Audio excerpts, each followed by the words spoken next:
Boa noite. Eu preciso dizer que há uma passagem na Bíblia que diz: me alegrei quando fui à casa do Senhor, e isso é um fato hoje. Tenho que dizer que nós adoramos a Deus através dos louvores, através de um belo louvor que foi tocado agora. Polly, fala para o Fred que ele foi inspirado. Louvado seja o nome do Senhor por essa música. Que Deus abençoe. E queremos mais. E gostaria de saber outra coisa. Há alguém que porventura nos visita hoje pela primeira vez? Alguém que não é membro dessa igreja que veio aqui hoje pela primeira vez? Mas a irmã já é adventista, é a mãe da Andréia. Muito prazer em tê-la aqui conosco. É uma satisfação. Gente, encantadora como a filha. Os olhos são os mesmos. Muito bem. O Horácio me convidou para que eu trouxesse a palavra de Deus hoje e que a palavra seja agradável e suba como um aroma suave ao trono da graça. Eu gostaria que os irmãos, por favor, acompanhassem, abrindo a Bíblia, no livro de Coríntios, 1 Coríntios capítulo 13.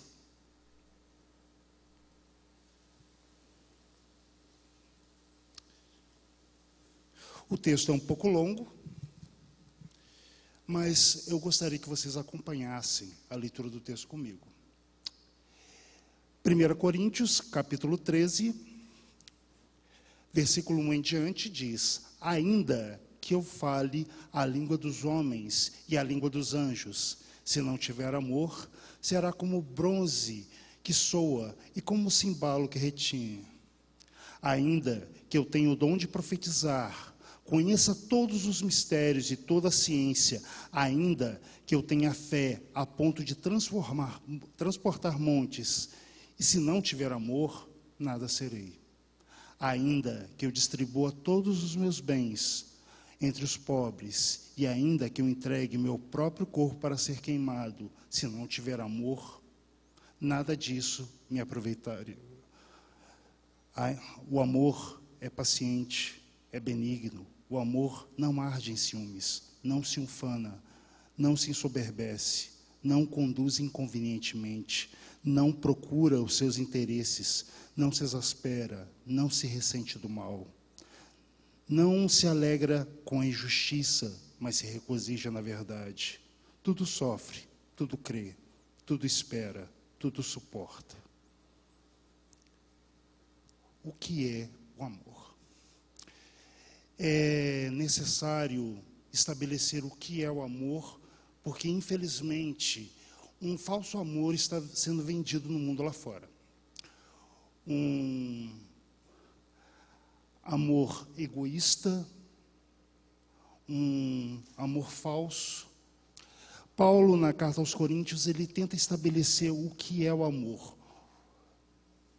Mas antes de eu falar o que é o amor, eu preciso fazer mais perguntas a vocês. Eu gostaria de perguntar a vocês: o amor é um sentimento? Vocês acham que o amor é um sentimento? Infelizmente, algumas pessoas pensam que sim. Eu me lembro quando eu falei isso numa classe de adolescentes, e quando eu disse que o amor não era um sentimento, eu senti uns certos suspiros assim. E aí eu expliquei: o amor não é um sentimento, paixão é um sentimento. Amor é uma atitude. Para exemplificar isso, eu vou ter que fazer outra pergunta. Vocês acreditam em amor à primeira vista? Outra coisa que arrancou uns suspiros de tristeza de alguns adolescentes meus, quando eu disse que não existia amor à primeira vista. Aí eu brinquei e falei: infelizmente eu vou ter que destruir seus castelos de algodão doce cor-de-rosa. Existe paixão à primeira vista. Existe atração à primeira vista, mas não existe amor à primeira vista. Por quê? Para amar uma pessoa, é preciso conhecê-la. Para amar uma pessoa, é preciso respeitá-la. Para amar uma pessoa, é preciso confiar nela. Você não consegue fazer isso acabando de conhecer uma pessoa. Você pode ter uma simpatia por uma pessoa, você pode sentir uma atração e talvez até pensar, poxa, isso é promissor. E quem sabe, não destruindo completamente o coração de vocês, quem sabe daí não surgirá uma grande história do amor que surgirá com o tempo, que às vezes precisamos nos conhecer. Mas ninguém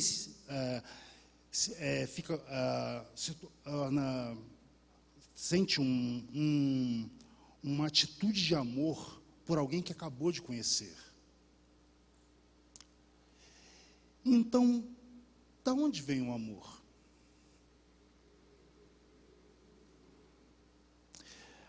Há um verso da Bíblia que diz: aquele que não ama, não conhece a Deus. Por quê? Porque Deus é amor. O amor é um dom. Se você olhar na sua Bíblia, algumas traduções têm um subtítulo sobre o capítulo 13 que fala: o amor, o dom supremo. O amor é um dom de Deus. O amor é a natureza de Deus. E como eu posso provar isso?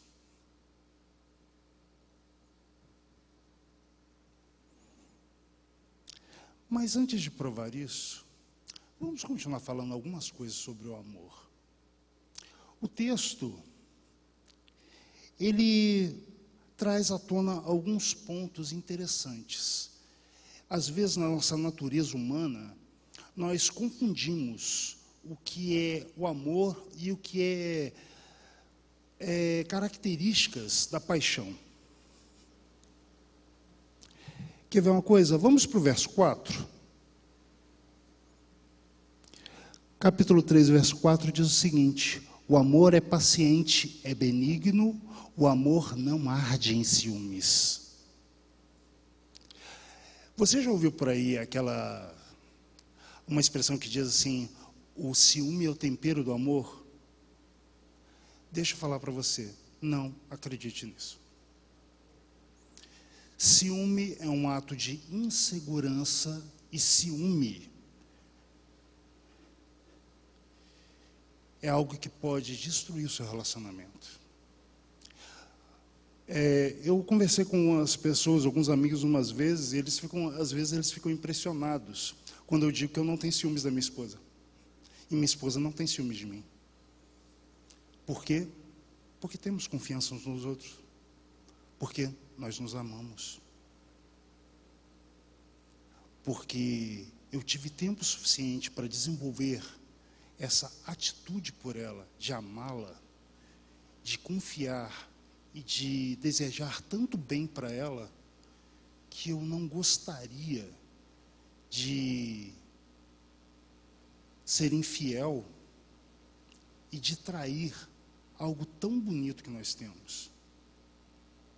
Minha esposa sabe disso porque ela me ama e ela confia em mim.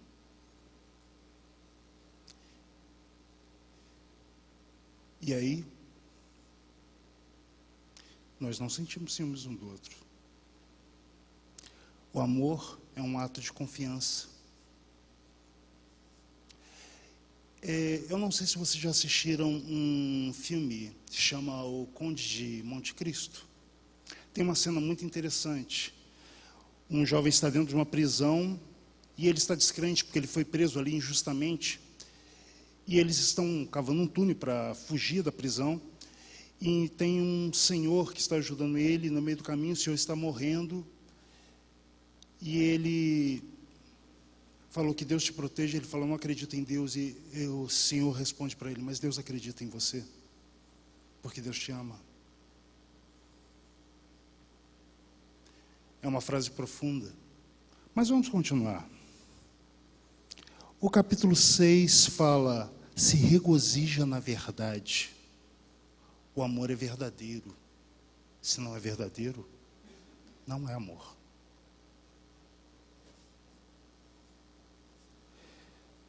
Tem o versículo 7. Tudo suporta, tudo crê. O amor jamais acaba.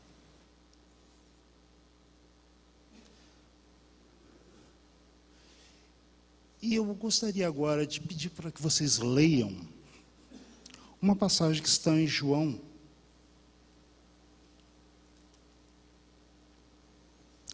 capítulo 3, 16. Muitos aqui já conhecem de cor.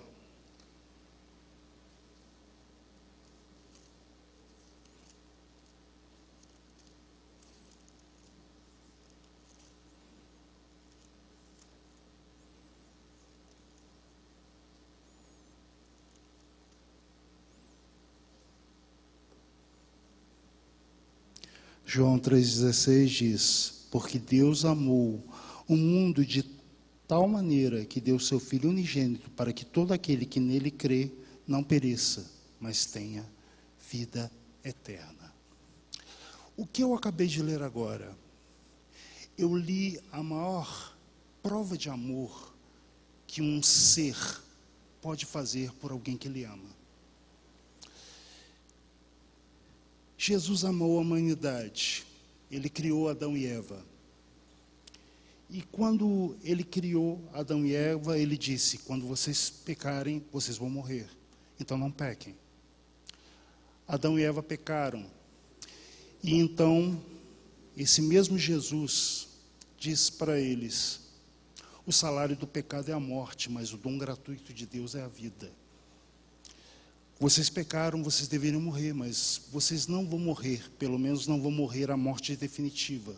Vocês vão morrer pelas consequências do pecado.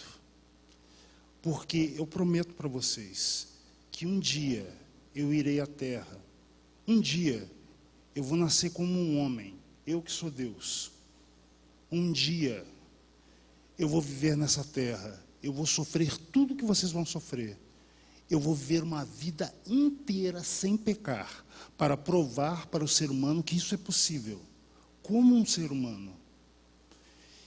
E eu sou imortal, eu posso vencer a morte, e eu vou morrer por vocês. Só para vocês terem uma ideia do que Jesus Cristo fez, Jesus Cristo é Deus.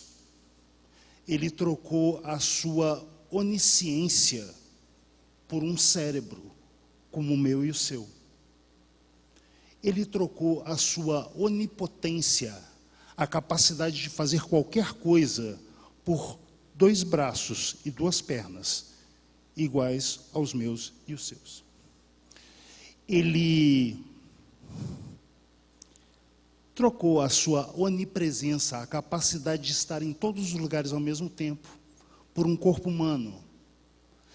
Ele sentia fome, ele sentia frio, ele ficava doente, ele deixou a glória para viver uma vida miserável na terra, como um pecador sem nunca pecar. Ele morreu a pior morte pela qual um ser humano pode passar. Porque uma pessoa não morre porque as mãos e os pés, no caso os tendões, estão sangrando em um tempo muito rápido. A crucificação foi a forma mais cruel criada para matar um ser humano. Eu me lembro que quando eu assisti Paixão de Cristo, a cena que mais me chocou, a cena que eu não consigo assistir sem chorar, eu não consigo assistir a cena do açoite. Eu sempre choro nessa cena. É uma cena muito forte. Curiosamente, eu não chorei na cena da crucificação, mas eu fui tomado por um profundo sentimento de gratidão. eu senti um profundo sentimento de que Deus me ama. Embora seja uma cena brutal, triste, eu senti ali um sentimento de gratidão tão grande por esse amor, que nessa hora eu não consegui sentir tristeza. Senti um pesar muito forte, mas não senti tristeza.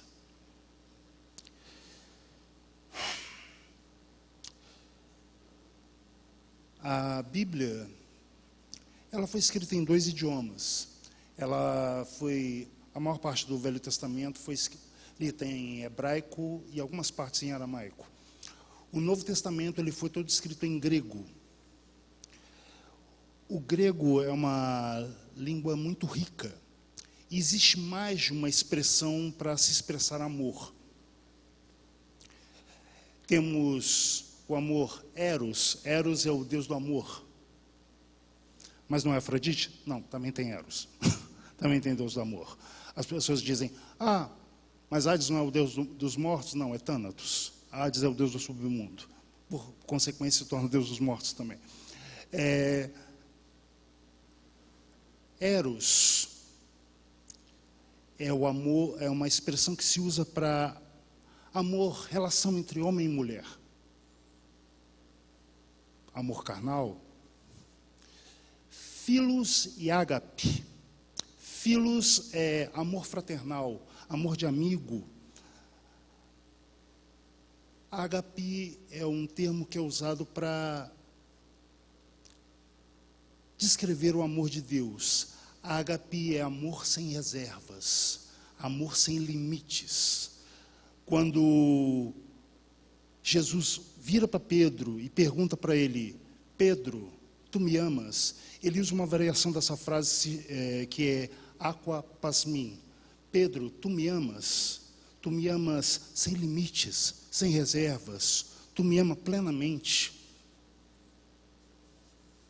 Amor sem reservas. E esse é o amor que Deus sente por você.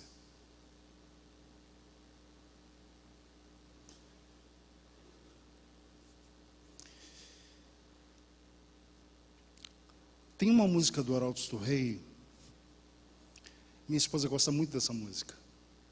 Se chama Filho vai, chegou a hora, chega de esperar. A saudade dói demais. Já preparei a casa, já preparei a mesa. Filho, me traz de volta quem criei, quem pedi e na cruz resgatei.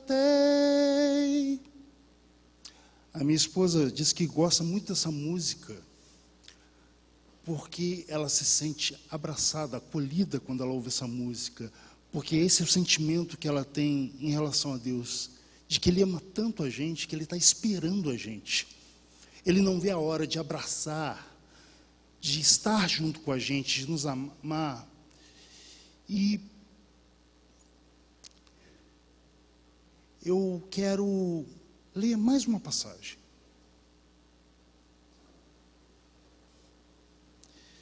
Eu tenho alguns versos que são alguns dos meus favoritos na Bíblia. Eu tenho Apocalipse 21, eu tenho Isaías 40, mas um dos meus preferidos, eu tenho Tiago, capítulo 4, versículo 7, mas um dos meus preferidos é esse aqui, capítulo 8, versículo 35.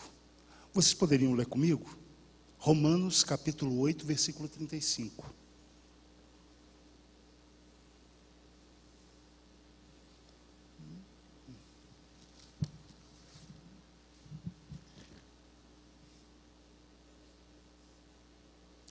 Romanos 8, capítulo 35 diz: quem nos separará do amor de Cristo? Será tribulação, angústia, perseguição, ou fome, ou nudez, ou perigo, ou a espada?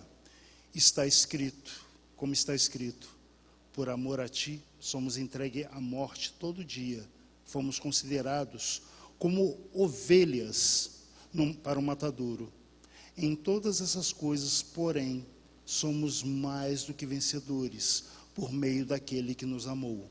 Porque estou bem certo que nem a morte, nem a vida, nem os anjos, nem os principados, nem as coisas do presente, nem o do porvir, nem o dos poderes, nem a altura, nem a profundidade, ou qualquer outra criatura poderá separar-nos do amor de Deus que está em Cristo Jesus, nosso Senhor.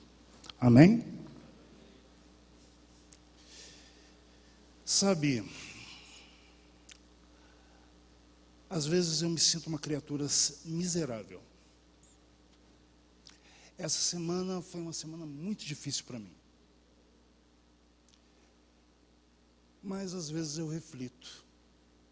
Eu penso há anos atrás, quando eu ainda não era membro dessa igreja, e eu me lembro que eu estava descendo do estadual, Colégio Patrões de Souza, lá no bairro Santa Terezinha, e quem conhece sabe que tem um morrinho, que tem tipo uma rampa de pedra. A gente desce uma escada, tem uma rampa de pedra. Eu me lembro que tinha uma igreja pentecostal no finalzinho dela.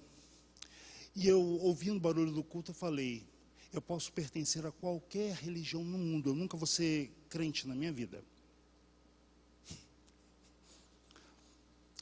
Anos depois, eu estava sentado na frente de um adventista do sétimo dia, recebendo um estudo bíblico.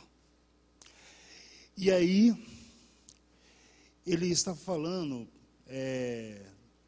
uma passagem fala, não tarda a sua vinda, como muitos acham demorados, mas ele é generoso, não querendo que ninguém se perca, mas que todos sejam salvos. E aí essa pessoa perguntou para mim, Paulo, você sabe por que Jesus Cristo ainda não voltou? E eu pensei por alguns segundos e falei, não. E ele respondeu, algo que fez toda a diferença para mim. Algo que eu nunca mais esqueci. Ele disse, Jesus ainda não voltou, porque Ele está esperando você.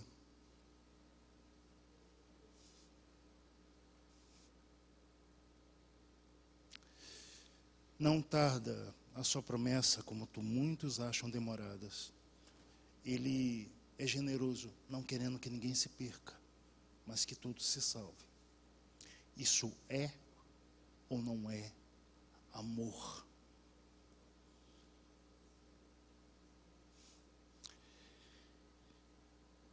E então eu penso, eu gosto muito do Inário Adventista. Eu lembro que quando eu comecei a frequentar a igreja, eu nem era batizado, a primeira coisa que eu comprei foi um inário. Tem uma música no inário que se chama Sim, Cristo me ama. E nesse momento, eu gostaria de saber se você poderia adorar a Deus, ficando em pé e cantando esse hino.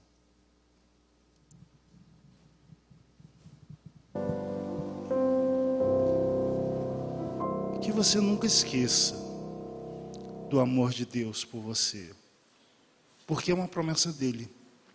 Nada, absolutamente nada, pode te separar do amor de Deus que está em Cristo Jesus, nosso Salvador. Vamos orar? Deus Pai Todo-Poderoso, obrigado, Senhor, porque estamos na sua santa presença e já sentimos o seu Espírito nessa casa. Que o Senhor esteja com cada pessoa, com cada família aqui representada. Que o Senhor abençoe a todos eles e as suas famílias. Abençoe aqueles que por algum motivo não puderam estar aqui hoje, ou aqueles que foram afastados, ou que se afastaram da igreja. Que o Senhor os busque. Que o Senhor os lembre do amor de Cristo. Que o Espírito Santo vá até eles e os incomode. Até aquele dia em que todos estaremos de pé diante da volta de Cristo. E aí, nunca mais diremos adeus. Viveremos eternamente com Cristo. e experimentaremos o amor de forma plena e eterna. Deus esteja conosco, hoje e sempre, até aquele dia. Em nome de Jesus. Amém.